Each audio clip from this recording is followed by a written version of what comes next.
بسم الله الرحمن الرحيم ثم أورثنا الكتاب الذين اصطفينا من عبادنا فمنهم ظالم لنفسه ومنهم مقتصد ومنهم سابق بالخيرات بإذن الله ذلك هو الفضل الكبير جنات عدن يدخلونها يحلون فيها من أساور من ذهب ولؤلؤا ولباسهم فيها حرير وقالوا الحمد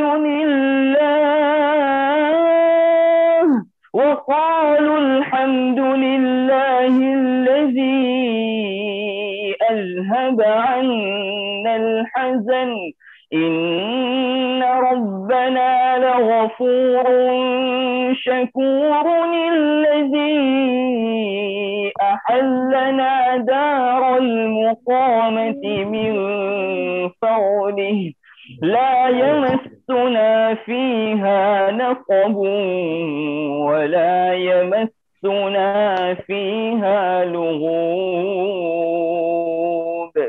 صدق الله العظيم. بسم اللہ الرحمن الرحیم. حضرت والا دعوت برکاتہم عالیہ کا ہم استقبال کرتے ہیں ارشاد العلماء کورس میں. یہ ہماری بہت خوش قسمتی اور سعادت مندی کی بات ہے کہ ہم ایک اس جہت میں چند قدم اٹھانے جا رہے ہیں اور اس سلسلے میں کچھ نئی راہ تلاشنے کی کوشش کر رہے ہیں. مجھے یقین ہے کہ حضرت والا انشاءاللہ ہماری پوری رہبری فرمائیں گے، سرپرستی فرمائیں گے اور ہم کو آگے کی راہیں بھی دکھائیں گے. یہ ایک پہلی اور ابتدائی کوشش ہے. اللہ سے دعا بھی کرتے ہیں کہ اللہ تعالیٰ اس میں کامیابی دے اور آگے کی راہوں کو بھی ہموار فرمائیں. حضرت والا سے گزارش ہے کہ وہ اپنی مفید اور قیمتی اور اس سلسلے کی ضروری باتوں سے ہم سب کو مستفید فرمائیں. اہلاً و سہلاً بکم، مرحبا بکم.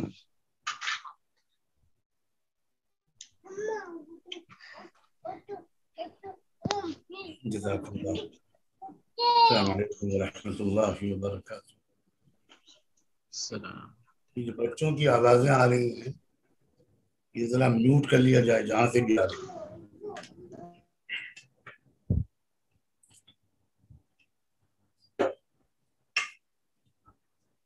الحمد للہ وکفی وسلام علی عبادہ الذین اصطفی اما بعد.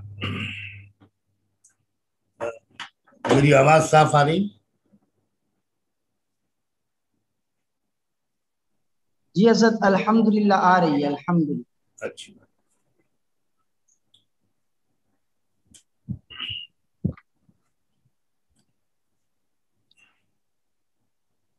سب سے پہلے تو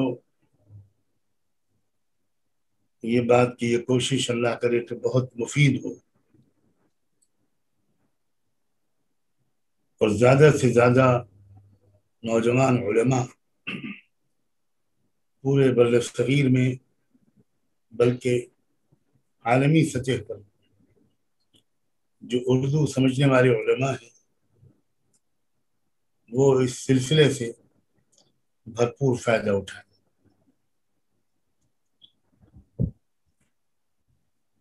بنیادی طور پر اس امت کے علماء کی 3 ذمہ داریاں ہیں.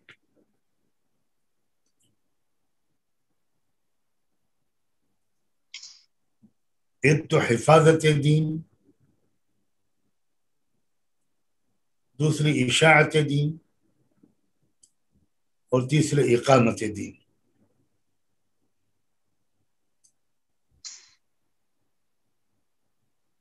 اور حفاظت دین کی بھی 2 محاذ ہیں. ایک تو دین پر جو حملے، شریعت پر جو حملے بیرون سے ہوتے ہیں، کفر کی اور ظلم کی علم بردار طاقتوں کی طرف سے ہوتے ہیں۔ ان سے اسلام کی دین کی حفاظت کرنا، ان حملوں کا بھرپور مقابلہ کرنا، پوری جرات اور پوری سمجھداری کے ساتھ،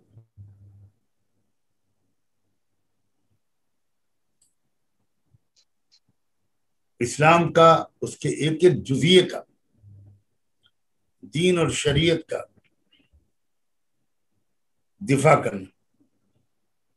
ان بیرونی حملوں کے مقابلے میں جو اسلام پر وقتاً فوقتاً ہوتے رہتے ہیں، ان حملوں کا مقابلہ کرنا، یہ علماء کی وہ ذمہ داری ہے جو حفاظت دین کے ذیل میں آتی ہے۔ اور دوسرا محاذ حفاظت دین کا وہ ہے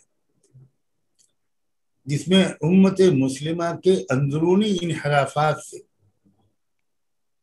دین حق کی حفاظت کرنا ہوتا ہے، افراط اور تفریط سے،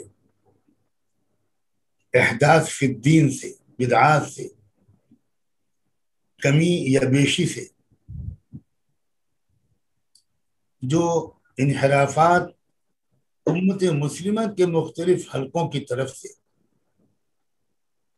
اہل قبلہ کے مختلف حلقوں کی طرف سے جو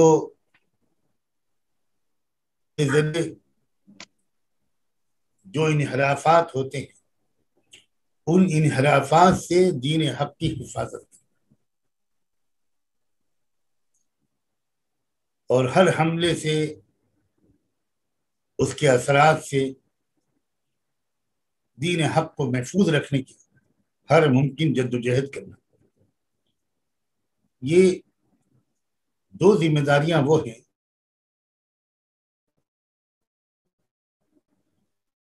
جو حفاظت دین اس وقت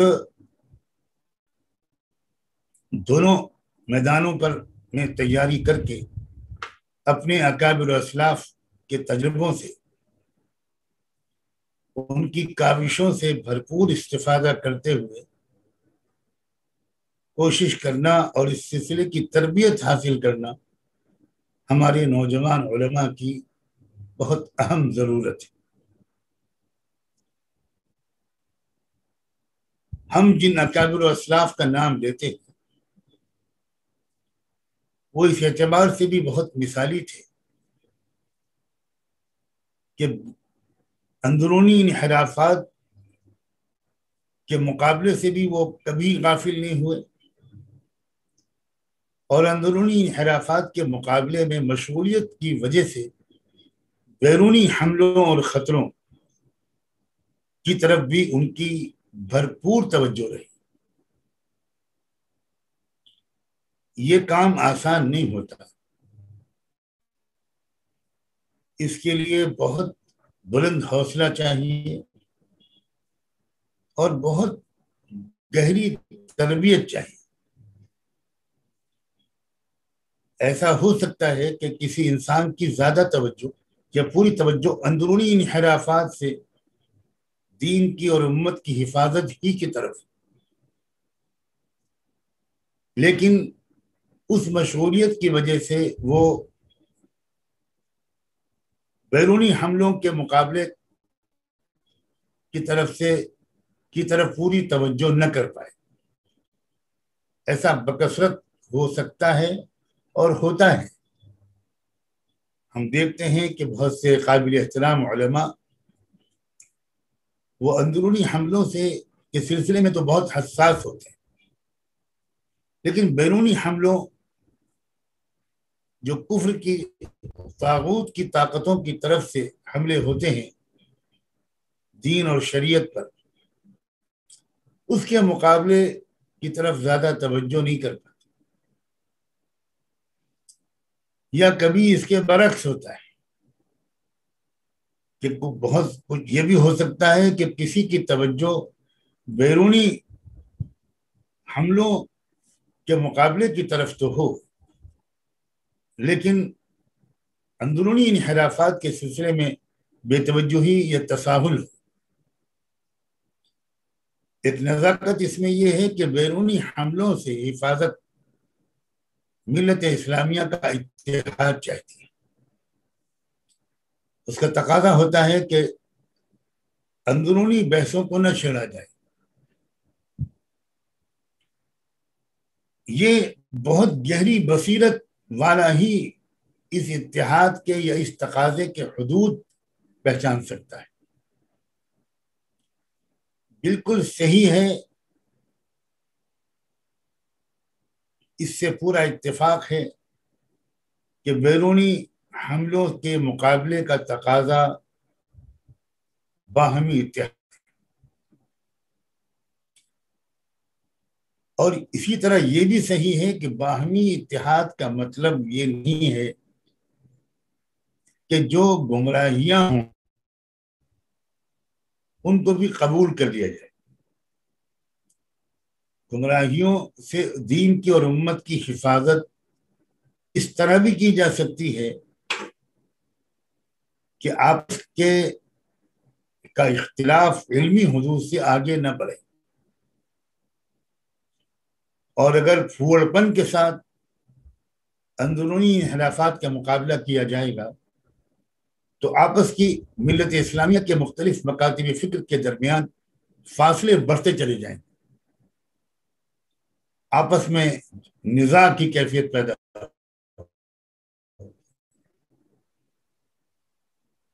اور اس کا فائدہ کم اور نقصان اس کوشش کا بہت زیادہ پہنچ جائے گا ملت اسلامیہ کو۔ تو یہ بھی بڑی گہری بصیرت کی بات ہے کہ اندرونی انحرافات سے امت کی حفاظت بھی کی جائے اور امت کے اتحاد کو نقصان بھی نہ پہنچنے دیا جائے۔ بہت تفقہ فی الدین کی بڑی گہری بصیرت کی ضرورت ہے۔ ان دونوں بظاہر متضاد تقاضوں کا بیک وقت لحاظ کرنے کے لیے بہت گہری بصیرت درکار ہے۔ ہم جن اکابر و اسلاف کا نام لیتے ہیں وہ بھی اور جو ملت اسلامیہ کے دوسرے مکاتب فکر ہیں ان میں بھی ایسے قابل احترام علماء گزرے جن علماء نے حفاظت دین کے ان دونوں میدانوں میں کامیابی کے ساتھ خدمت انجام دی۔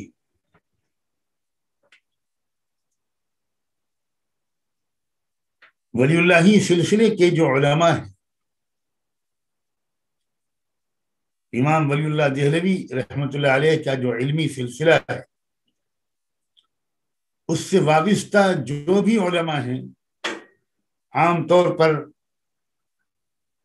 اس سلسلے میں بہت باتوفیق رہے ہیں کہ انہوں نے کفر و طاغوت کی طرف سے، ظلم کی علمبردار طاقتوں کی طرف سے ہونے والی حملوں سے بھی اسلام کو اور اہل اسلام کو محفوظ رکھنے کے لیے تن من دھن کی بازی لگا دی۔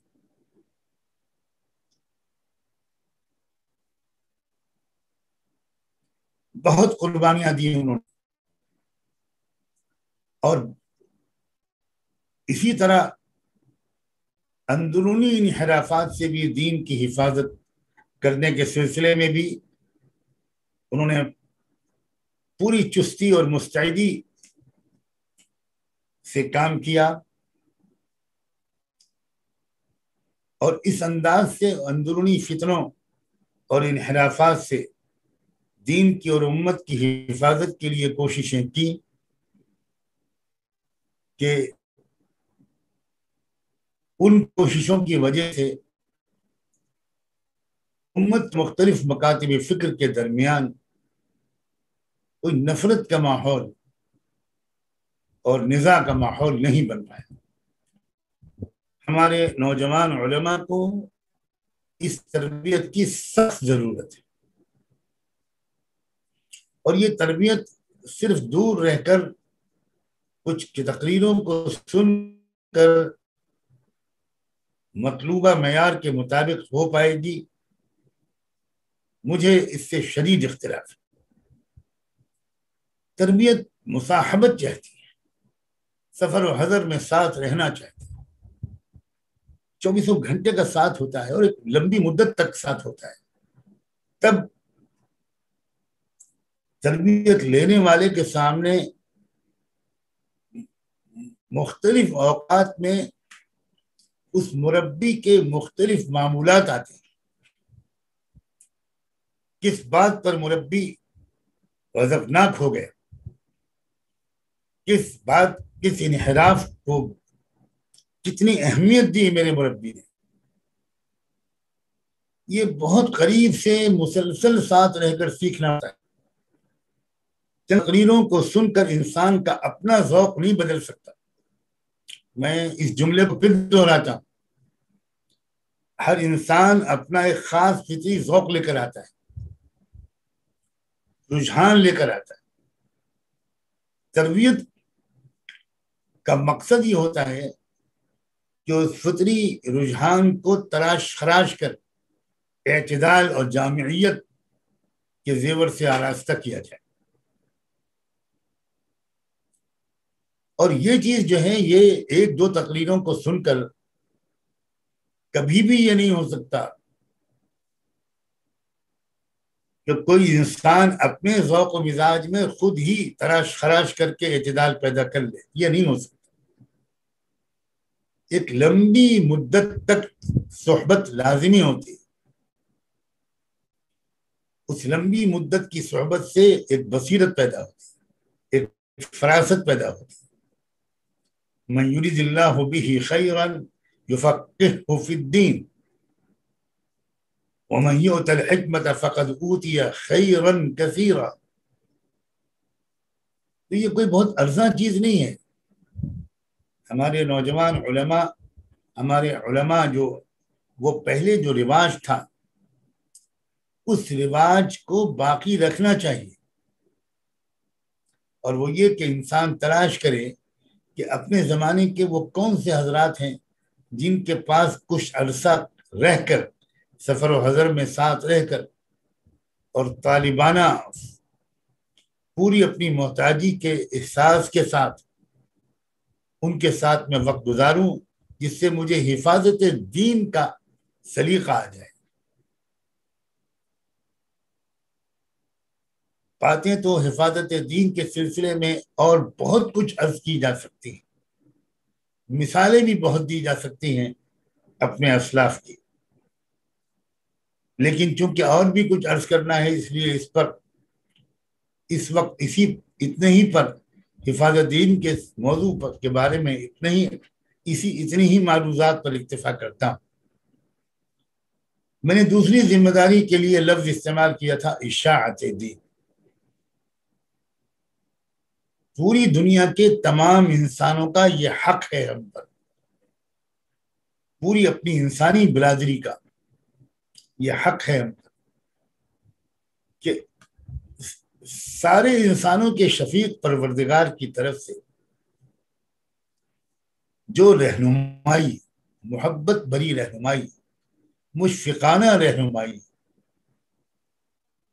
رب کریم نے اپنے بندوں کے لیے، بندیوں کے لیے بھیجی ہے، وہ رہنمائی ان سب بندوں اور بندیوں تک پہنچے اور ان بندوں اور بندیوں کی توجہ مبذول کی جائے اس رہنمائی کی طرف جس کا نام ہے اسلام، اور جس کا مقصد تمام انسانوں کی، تمام اقوام کے تمام افراد کی، تمام مردوں اور عورتوں کی ہر پہلو سے ترقی کو لازمی بنانا ہے، یقینی بنانا ہے، ہر پہلو سے ترقی۔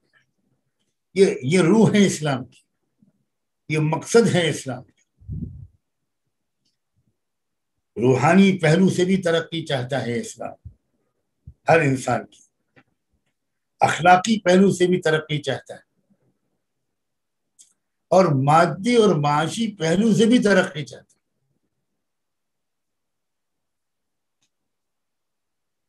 سیاسی، تمدنی، سماجی ہر پہلو سے اسلام انسانی برادری کی ترقی چاہتا ہے. وما ارسلناک الا رحمتا للعالمین.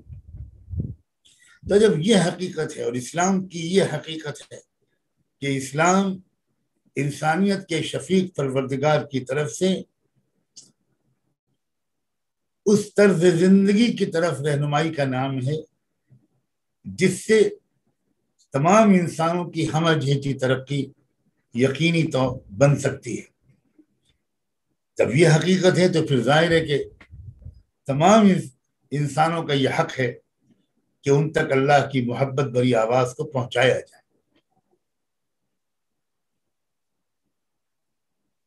یہ ہے میری مراد اشاعت دین کے لفظ. اور اشاعت دین کے لیے مجھے یہ بھی عرض کر دینا چاہیے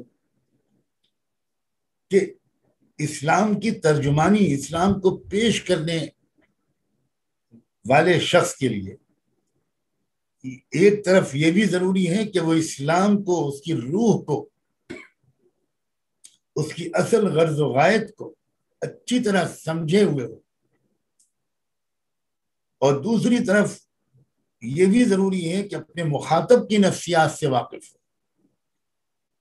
جس ماحول میں رہنے والے فرد یا افراد سے وہ بات کر رہا ہے ان تک وہ اسلام کے پیغام کو پہنچانے کی کوشش کر رہا ہے، اس فرد یا قوم کے جو بڑے مسائل ہیں ان سے واقف ہو، تاکہ اسلام کو اس سے ریلیٹ کر کے، جوڑ کر وہ اپنے مخاطب فرد یا قوم سے بات کر سکے.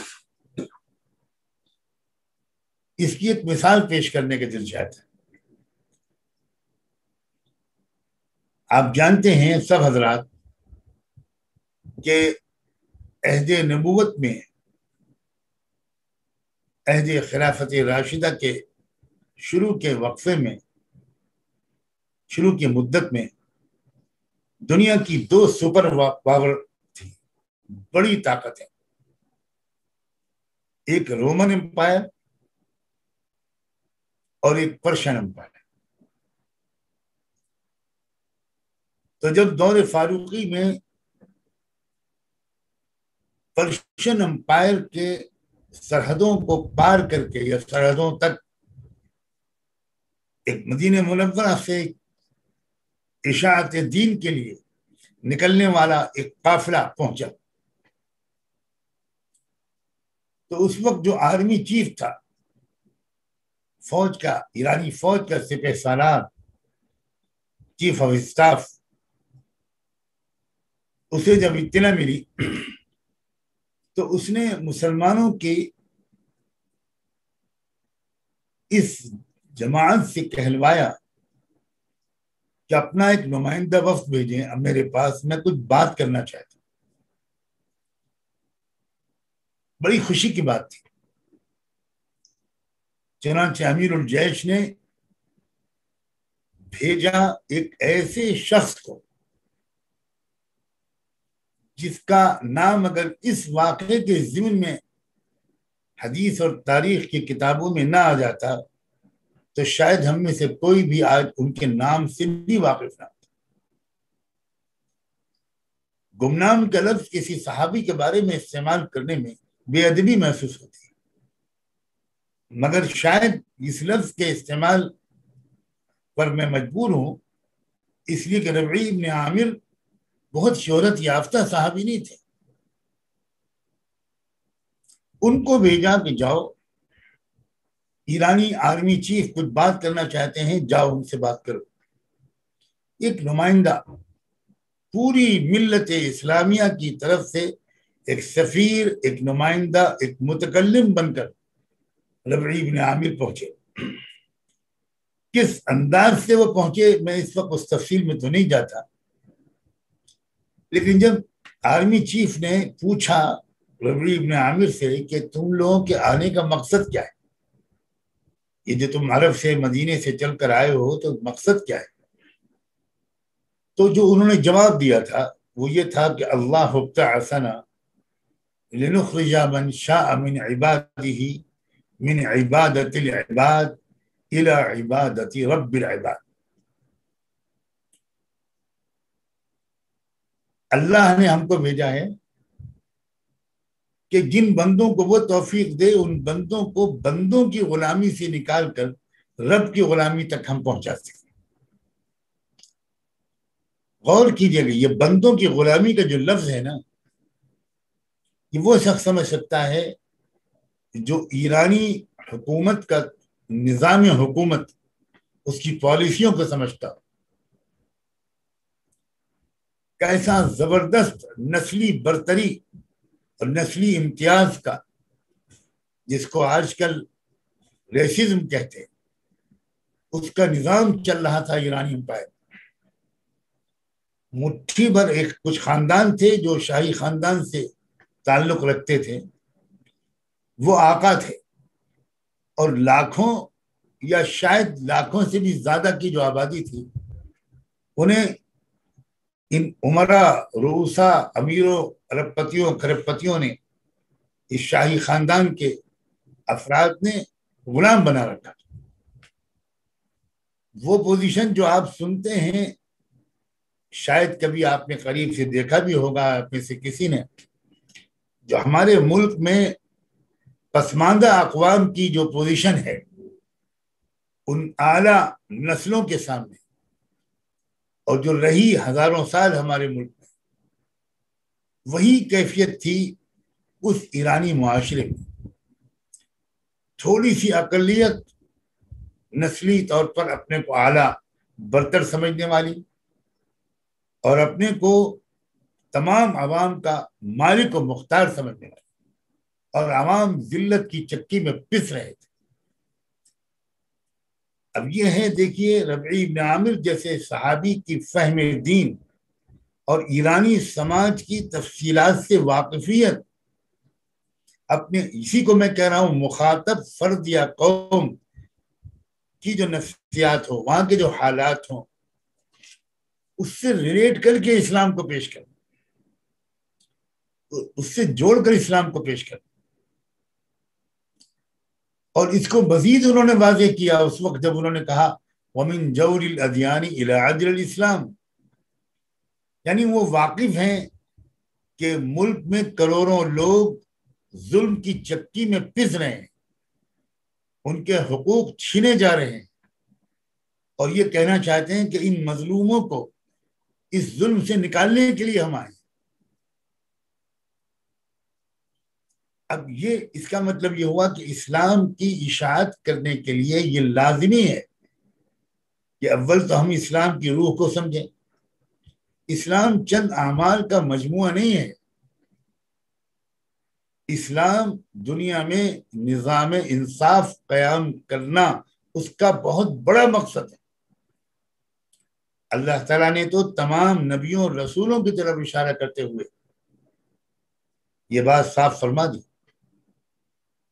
لقد ارسلنا رسولنا بالبينات وانزلنا معهم الكتاب والميزان ليقوم الناس بالقسط، یعنی انبیاء علیہ السلام کی بعثت کا مقصد ہی انصاف دلانا اور انصاف کا نظام قائم کرنا ہے. تو اب اشاعت اسلام والا شخص جو ہے اگر وہ واقف ہی نہیں ہے تو وہ ایسی بات کرے گا جس کا سماج سے کوئی تعلق نہیں ہے، مخاطب سماج سے. تو مخاطب سماج ریلیونٹ نہیں سمجھے گا، جس کو انگریزی میں ریلیونٹ کہتے ہیں، کہ مخاطب سماج اپنے حالات سے جوڑ کر، اپنے مسائل سے جوڑ کر اسلام کو ایک حل کے طور پر نہیں سمجھ سکے. کوئی نہیں سمجھ سکے گا کہ جن مصیبتوں میں وہ گرفتار ہے اسلام اس سے نجات دلانا چاہتا ہے، جن ذلتوں کی زنجیریں اس کے پیروں میں پڑی ہوئی ہیں ان زنجیروں سے اس کو آزاد کرانا چاہتا ہے. تو اشاعت دین کے لیے یہ ضروری ہے.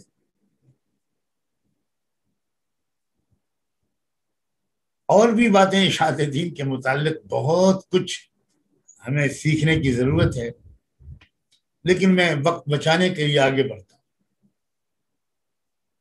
حفاظت دین اور اشاعت دین کے بعد علماء کی تیسری ذمہ داری ہے اقامت دین۔ یہ پہاڑیوں پر کہے جانے والا واز نہیں ہے اسلام۔ اسلام مسائل کا عملی حل چاہتا ہے، اور بہت سے مسائل سماج کے وہ ہوتے ہیں جو واض و نصیحت سے صرف حل نہیں ہو سکتے، وہ اس وقت حل ہوں گے جب اسلام کو قدرت حاصل ہو، طاقت حاصل ہو، اقتدار حاصل ہو۔ اس کے بغیر وہ مجرموں کو سزا کیسے دے سکتا ہے؟ وہ جرائم کا سد باب کیسے کر سکتا ہے؟ کمزوروں کی حفاظت کا کام کیسے کر سکتا ہے؟ کیونکہ بڑی تعداد ان لوگوں کی بھی ہوتی ہے جو صرف اخلاق سے نہیں سدھرتے، صرف نصیحتوں سے نہیں سدھرتے، انہیں تو قانون کی حکمرانی کی بھی ضرورت ہوتی ہے۔ اقامت دین کی کوشش کرنا بھی علماء کی ذمہ داری ہے۔ حضرت شیخ الہند رحمۃ اللہ علیہ کی تحریک کس لیے تھی؟ حضرت نانوتوی، حضرت گنگوہی کا وہ سارا جہاد کس لیے تھا؟ آج تو ہماری پست ہمتی کا حال یہ ہے کہ ہم یہ بھی کھل کر بیان نہیں کر پاتے کہ ان کی یہ ساری قربانیاں زمین میں انصاف کے نظام کو قائم کرنے کے لیے تھی، اور انصاف کا نظام تب ہی قائم ہو سکتا ہے زمین میں جب رب العالمین کا نظام دنیا میں چلے۔ تو ان کی کوششیں صرف ایک گورے حکمراں سے چھٹکارا دلا کر کالے حکمراں کی غلامی قبول کرنے کے لیے نہیں تھی ان کی کوششیں۔ ان کی کوششیں تو اس لیے تھی کہ اللہ کا نظام، کیونکہ سب بندے اللہ کے ہیں، تو سب بندوں کو انصاف کسی ایک قوم کی حکمرانی سے نہیں مل سکتا، اللہ کی حکمرانی سے مل سکتا۔ تو ان کی کوششیں مسلم قوم کی حکمرانی کے لیے نہیں تھی، ان کی کوششیں اللہ کا نظام قائم کرنے کے لیے، نظام انصاف، نظام عدل، لیقوم الناس بالقسط، اس کے لیے تھی۔ اس موقع پر مجھے یہ بھی ضرور کہہ دینا چاہیے کہ اقامت عدل یہ نصب العین ہونا چاہیے۔ ہماری کوششوں کا ایک بہت اہم مقصد سارے ملک کے رہنے والوں کو ان کے حقوق دلوانا، ان کو انصاف دلوانا ہونا چاہیے۔ صرف خود انصاف پانا یہ ہرگز امت محمدیہ کا مقصد نہیں ہو سکتا۔ سب کو انصاف دلوانا یہ امت محمدیہ کا مقصد ہے۔ اب جب یہ بات سمجھ میں آ گئی کہ سب کو انصاف دلانا ہمارا مقصد ہے، تو ہم کو یہ جاننا پڑے گا کہ موجودہ صورتحال اس ملک کی کیا ہے جس ملک میں ہم کام کر رہے ہیں، کیونکہ ہم کو شروعات تو کرنی پڑے گی موجودہ صورتحال کا لحاظ کر کے، اس کو اچھی طرح سمجھ کر۔ ہم مسلمان اس بات کا اعتراف کر لیں کہ ہم اپنے ملک کی سماجی تفصیلات سے زیادہ تر واقف نہیں ہیں۔ ہم عام طور پر یہ سمجھتے ہیں کہ اس ملک میں جو مسلمان نہیں ہے وہ ہندو ہے۔ عام تاثر ہم سب کا یہی، اور ہم سب یہ مان چکے ہیں کہ ہندو اس ملک میں اکثریت میں ہے، اور ہم ایک چھوٹی سی اقلیت ہے۔ تو کوئی بڑی تبدیلی کی امید ہی دل میں پیدا نہیں ہوتی، پہلے ہی مرحلے سے ہم مایوسی اور شکست خوردگی کا شکار ہو جاتے ہیں۔ حالانکہ زمینی صورتحال بالکل کچھ اور ہے۔ اگر میں چند قوموں، گروہوں کا نام لوں تو آپ کے لیے سمجھنا آسان ہو جائے۔ ذرا غور سے سنیے، کیا سکھ قوم ہندو ہے؟ کیا بدھسٹ ہندو ہیں؟ کیا جنوبی ہند میں رہنے والے لنگایت لوگ جن کی آبادی 7.5 کروڑ کے اوپر ہے، کیا وہ ہندو ہیں؟ کیا وہ آدیواسی جن کی آبادی سرکاری مردم شماری کے مطابق 11.5 کروڑ سے اوپر ہے، کیا وہ ہندو ہیں؟ یہ سب قومیں جن کا میں نے ذکر کیا، یہ کوئی مورتی پوجا نہیں کرتی، یہ کسی کتاب کو نہیں مانتی جن کو ہم سمجھتے ہیں کہ یہ ہندو دھرم کی کتابیں ہیں۔ جن قوموں کا میں نے ذکر کیا وہ تو رامائن کو نہیں مانتی، مہابھارت اور گیتا کو نہیں مانتی، وہ ویدوں کو نہیں مانتی، ان کے اپنے صحیفے ہیں۔ اسی طرح او بی سی جن کو ہم کہتے ہیں اس ملک میں، ادر بیکورڈ کلاسز، ان کی آبادی تو 52% سے زیادہ ہے، وہ کبھی بھی ہندو نہیں تھے، ہندو بنایا گیا۔ ایک لمبی گفتگو ہے، میں صرف یہ عرض کرنا چاہ رہا ہوں کہ ملک کی سماجی صورتحال کی زمینی سچائیوں کو جاننا ہوگا، تب ہم اپنے نصب العین کی طرف ایک مرحلے وار قدم بقدم آگے بڑھ پائے۔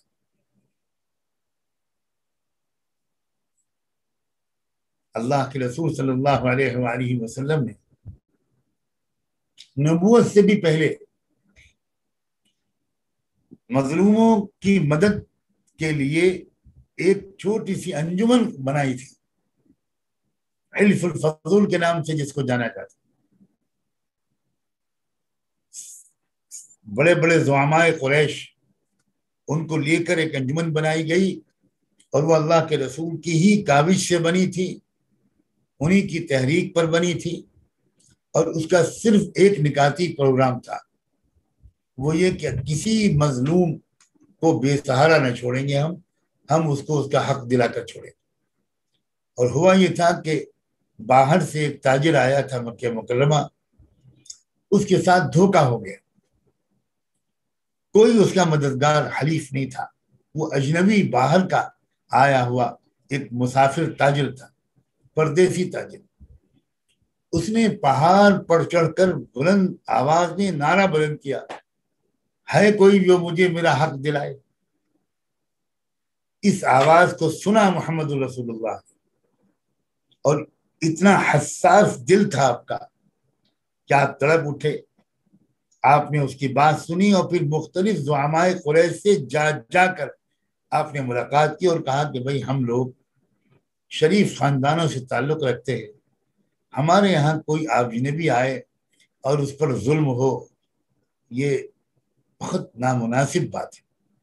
ہم لوگوں کو چاہیے کہ آپس میں ایک اتحاد قائم کر کے ایک معاہدہ کر لیں کہ ہم ظلم نہیں ہونے دیں گے، اور اگر کسی پر ظلم ہوا تو اس کا حق دلا کر چھوڑے۔ اس سے آپ نے گویا ایک اشارہ کیا کہ جو کام تم تنہا نہ کر سکو اس میں دوسروں کو شریک کرو۔ پھر یہ تو نبوت سے پہلے کی چیز ہے، نبوت کے بعد بھی آپ نے اس طرز عمل کو جاری رکھا۔ ابو طالب ایمان تو نہیں لائے، مگر اللہ کے رسول ان کی تائید و حمایت لیتے رہے۔ طائف کا سفر بھی آپ کا ابو طالب و حضرت خدیجہ دونوں کے انتقال کی وجہ سے ہوا تھا، یا کم سے کم بڑی حد تک انتقال کی وجہ سے ہوا تھا۔ اس کے بعد پھر جب آپ مدینہ منورہ تشریف لائے تو مدینہ منورہ آتے ہی آپ نے مدینہ میں رہنے والی تمام سماجی اور مذہبی اکائیوں، تمام قبیلوں کے قائدین اور لیڈرشپ کا ایک اجتماع بلایا، اور وہاں آپ نے جو ابتدائی گفتگو فرمائی اس کا خلاصہ اپنے لفظوں میں اگر میں بیان کروں تو یہ ہے کہ آپ نے ان تمام لوگوں سے، جن میں یہودیوں کے 5 قبیلوں کے سپریم لیڈرز تھے، جس میں عربوں کے 2 قبیلوں اوس اور خزرج کے لیڈران تھے،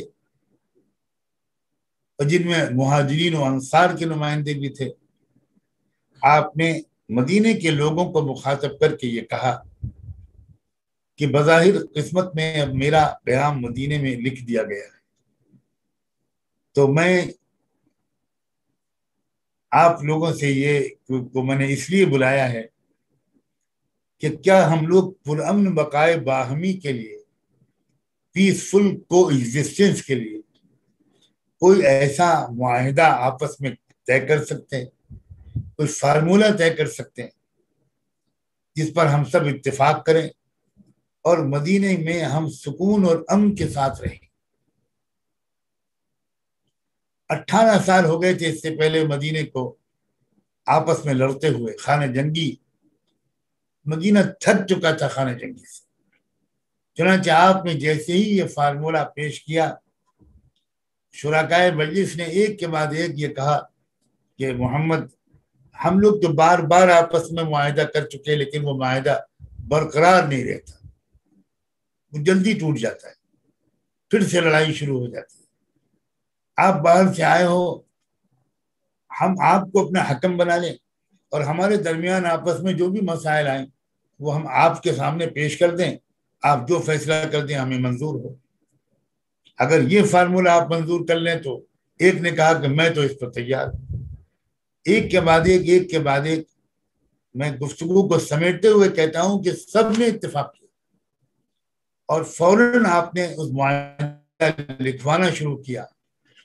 اور یہ بھی دنیا کی تاریخ کا انوکھا واقعہ ہے کہ ایک ایسا شخص جو امی ہے، جو لکھ پڑھ نہیں سکتا، وہ ایک معاہدہ ڈکٹیٹ کر رہا ہے اور تھوڑی دیر میں اس نے معاہدہ لکھوا دیا جو 52 یا 54 دفعات پر مشتمل ہے۔ اور مورخین بالاتفاق یہ کہتے ہیں کہ دنیا کی مہذب قوموں میں پہلا تحریری معاہدہ ہے، ایک دستور ہے، وہ ایک کانسٹیٹیوشن ہے۔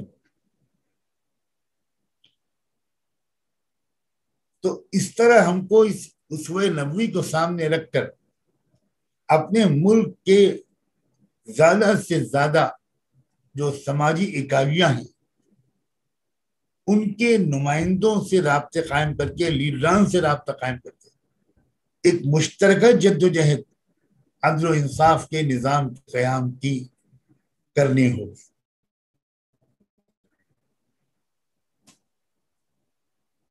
مختلف مراحل ہیں اس جدوجہد، ایک دم سے کوئی پہلے ہی قدم پر خلافت تک نہیں پہنچے گا، ایک بھی جدوجہد ہے۔ اور یہ علماء کا فرض ہے کہ وہ اس کی قیادت کریں جیسے ہمارے اسلاف نے کی تھی، اور اس کے لیے ملک کی سماجیات سے گہری واقفیت ضروری ہے۔ ہماری بڑی کمزوری یہ ہے کہ ہم زیادہ تر ان زبانوں کو نہیں جانتے، ایک دو زبانوں کو، ایک دو زبانوں کو جاننے بغیر ہم اپنے ملک کی سماجیات کو بھی نہیں سمجھ سکتے، نہ اپنے دور حاضر کی دیگر تفصیلات کو سمجھ سکتے۔ اور اسلام کو بہتر طریقے پر پیش کرنے کی لیاقت اسی شخص کے اندر پیدا ہو سکتی ہے جس میں اسلام کی بھی گہری سمجھ ہو اور اپنے زمانے اور معاشرے اور سماج کی بھی گہری سمجھ ہو۔ یہ علماء کی 3 ذمہ داریوں کے ذیل میں نے یہ باتیں عرض کی، اور یہی موجودہ حالات کا زبردست تقاضا ہے۔ ایک چھوٹی سی تعداد ہے آبادی کے لحاظ سے جس نے پچھلے 100 سال یا اس سے کچھ زیادہ عرصے سے انتھک کوشش کی ہے، اپنا مال خرچ کیا ہے ایک نصب العین کے لیے، اپنی توانائیاں، اپنی انرجی، اپنا نظام تعلیم، اپنی تربیت، باقاعدہ ایک نصب العین، اور نصب العین ان کا ہے صاف صاف کہ برہمن راشٹر اس ملک میں قائم کرنا ہے۔ اس کے لیے وہ کوشش کرتے رہے، معاشی پالیسیاں، پنچایت کا نظام، کوآپریٹو بینکوں کا نظام، کوآپریٹو سوسائٹیوں کا نظام، اور بہت کچھ ہے جو ایک بہت واضح نصب العین کے لیے انہوں نے کیا، اور کیا قدم بقدم انہوں نے ایک قدم ایک جس میں اپنی منزل پہنچنے کی جلد بازی نہیں دکھائی، بہت دور سے کوشش شروع کی۔ پہلے ملک کی آزادی کے بعد سیکولر دستور کو بادل نخواستہ قبول کیا انہوں نے، جبکہ ان کے اغراض و مقاصد اور نصب العین کے بالکل خلاف تھا ملک کا دستور، لیکن انہوں نے محسوس کیا کہ ابھی ہم کو اسی سیکولر دستور کے اندر رہ کر کام کرنا ہوگا۔ پھر انہوں نے بہت کام کیا۔ ہماری صورتحال کافی مختلف تھی، ہم ایسے حالات سے دو چار ہو گئے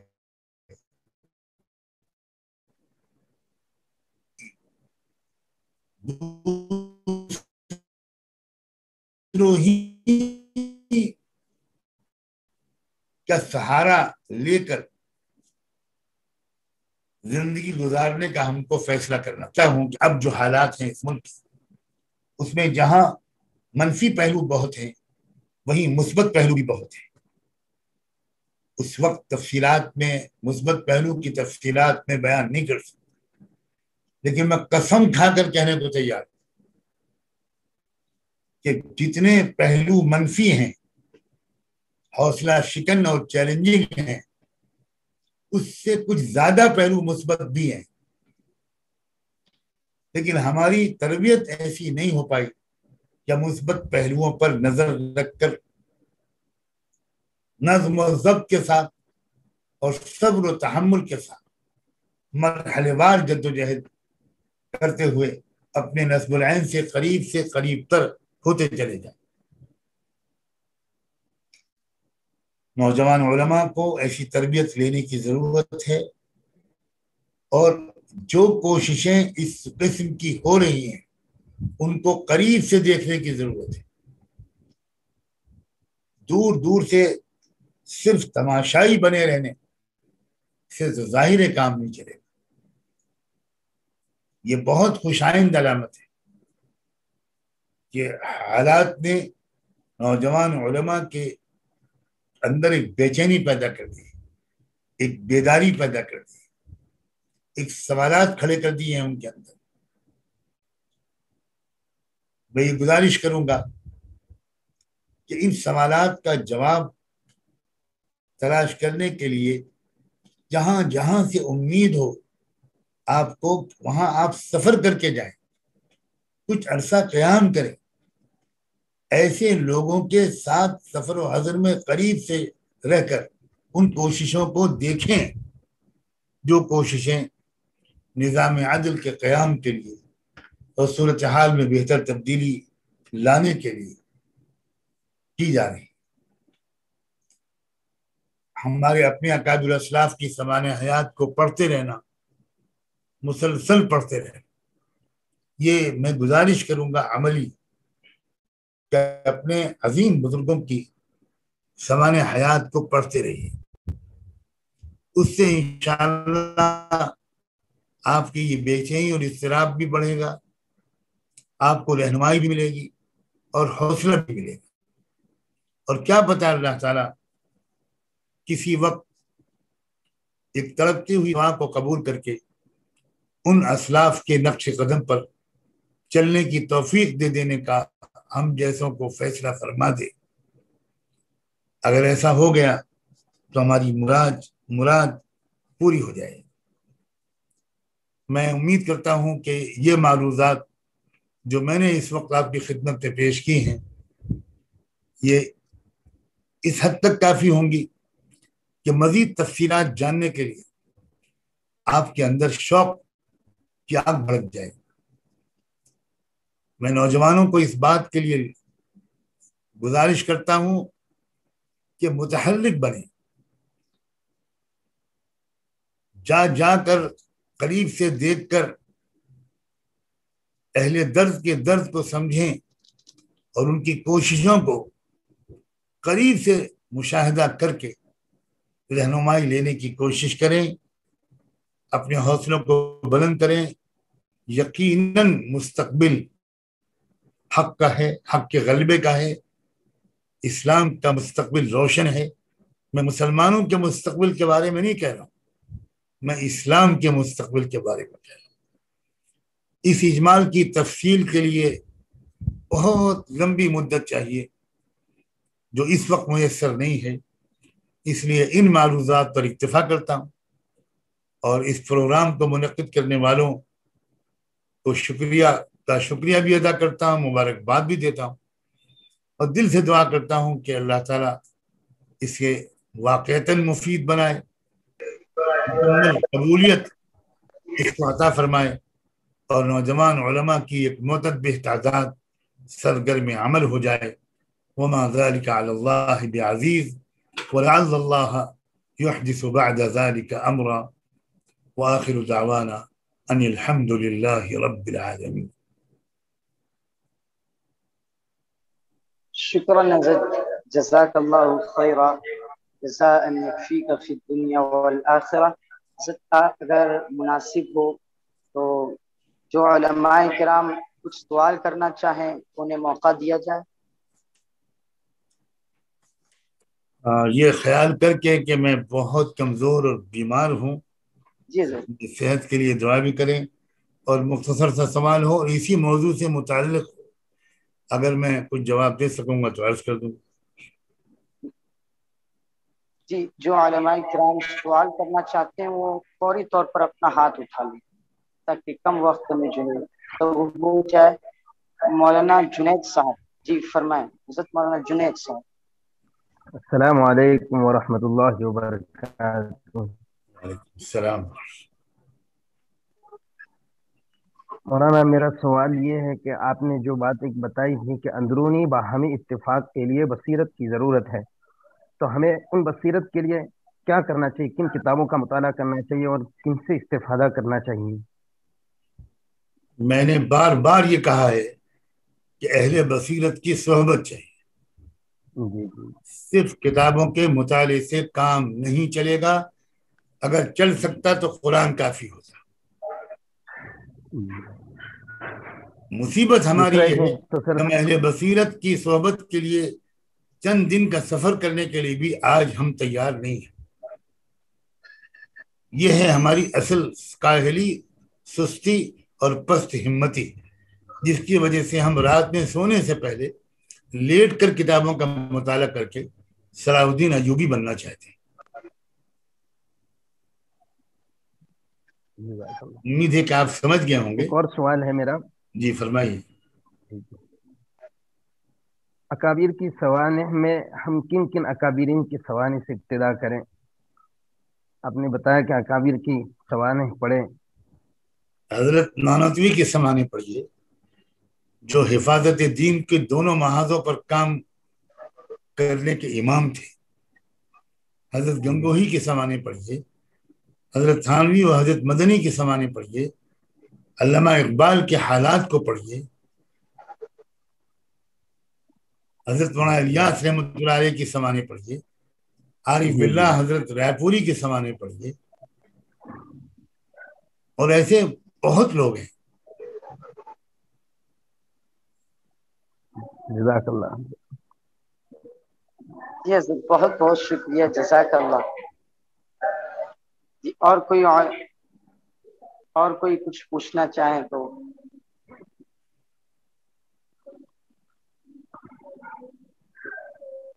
ٹھیک ہے حضرت، بہت بہت شکریہ، آپ نے فضلہ کے لیے جو ہے اپنے قیمتی وقت میں سے کچھ عنایت فرمایا، اور الحمدللہ بہت کچھ آج کے اس درس میں سمجھنے کو، سیکھنے کو ملا، اور انشاءاللہ ہم یہاں عزم کرتے ہیں کہ اپنے اکابرین سے اور ان کی صحبتوں سے مزید استفادہ کریں گے کہ ہمیں ملکی سطح پر، بین الاقوامی سطح پر کس انداز میں منصوبہ سازی کرنی چاہیے، لاہی عمل کرنا چاہیے، اور اپنے سماج میں، اپنے علاقے میں کس انداز میں خدمت کرنی چاہیے۔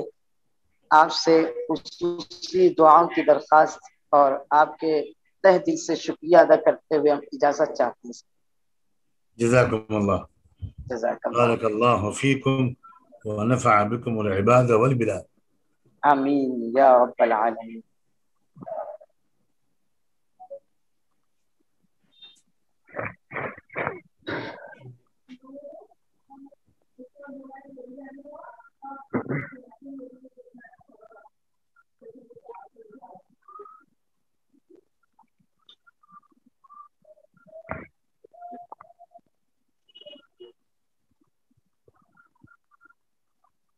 السلام علیکم ورحمۃ اللہ وبرکاتہ۔ بہت سے علماء کرام یہاں پر موجود ہیں، ان سے درخواست کی حضرت نے واقعتاً بہت اہم ترین گفتگو فرمائی ہے، جو جس پر ہمیں یہ تو ایک وہ تھا، ایک حضرت نے پوائنٹ پیش کیے، اب انہیں ہمیں اپنے سماج کو، اپنے علاقے کو، اپنے ملک کو، ملک کے حالات کی اوپری سطح کی نہیں بلکہ نیچے سے یہ سب چیزیں جو ہے ریسرچ کرنے کی، تحقیق کرنے کی ہوتی ہے۔ جب ہمیں نظام سمجھ میں آئے گا کہ کیا ہو رہا ہے، دشمنان اسلام کیا کرنا چاہ رہے ہیں، باطل نظام کس انداز میں کام کرنا چاہ رہا ہے، تو پھر اس کے مطابق ہمارے لیے کیا خط عمل ہو سکتا ہے، کیا لائحہ عمل، طریقہ کار ہمیں کیا اپنانا چاہیے۔ اس حوالے سے یہ ہمارے بڑوں کا درد دل ہے، جسے ہمیں سمجھنا چاہیے، اور اب باری ہماری ہے کہ ہم جو ہے میدان میں اپنی ذمہ داری ادا کریں اور اپنے بڑوں کا، اپنے اکابر کا سر اونچا کریں۔ اس بات پر اس مجلس کا اختتام کرتے ہیں۔ السلام علیکم ورحمۃ اللہ وبرکاتہ۔